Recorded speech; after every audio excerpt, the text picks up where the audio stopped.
রাজধানীর উত্তরার milestone school and কলেজের ক্যাম্পাসে বিমান বিধ্বস্তের পর ফেসবুকে দেওয়া রহস্যময় সতর্কবার্তার একটি পোস্ট ভাইরাল হয়েছে।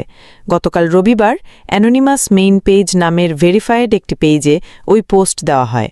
পোস্টটিতে লেখা হয়, একটি স্কুল ভবন ধসে পড়তে যাচ্ছে, যার ফলে বহু শিশু প্রাণ হারাবে। আমরা এক ভয়াবহ বিপর্যয় এগিয়ে আসতে দেখছি। এতে আরও লেখা হয়, এই বিপর্যয়ের মূল কারণ হবে ভবনের অবহেলাজনিত রক্ষণাবেক্ষণের অভাব। আমরা আমাদের সর্বোচ্চ চেষ্টা করব এটি ঠেকাতে। আমি একজন স্থপতি হিসেবে এই বার্তা দিচ্ছি। আজ ঢাকায় বিমান দুর্ঘটনার পর ওই একই ফেসবুক পেজ থেকে আরেকটি পোস্ট আসে। এতে বাংলাদেশের বিমান দুর্ঘটনার ভিডিও শেয়ার করে বলা হয়, আমরা সবসময় আগেভাগেই সতর্কবার্তা পাঠাই, কিন্তু দুর্ভাগ্যজনকভাবে সেগুলো গুরুত্ব পায় না। এটি অত্যন্ত লজ্জাজনক। পোস্টে আরও বলা হয়, বর্তমানে একের পর এক বিপর্যয় ঘটছে, তাই আমাদের বার্তাগুলো মনোযোগ দিয়ে শুনুন এবং আগে থেকেই প্রতিকার খুঁজুন।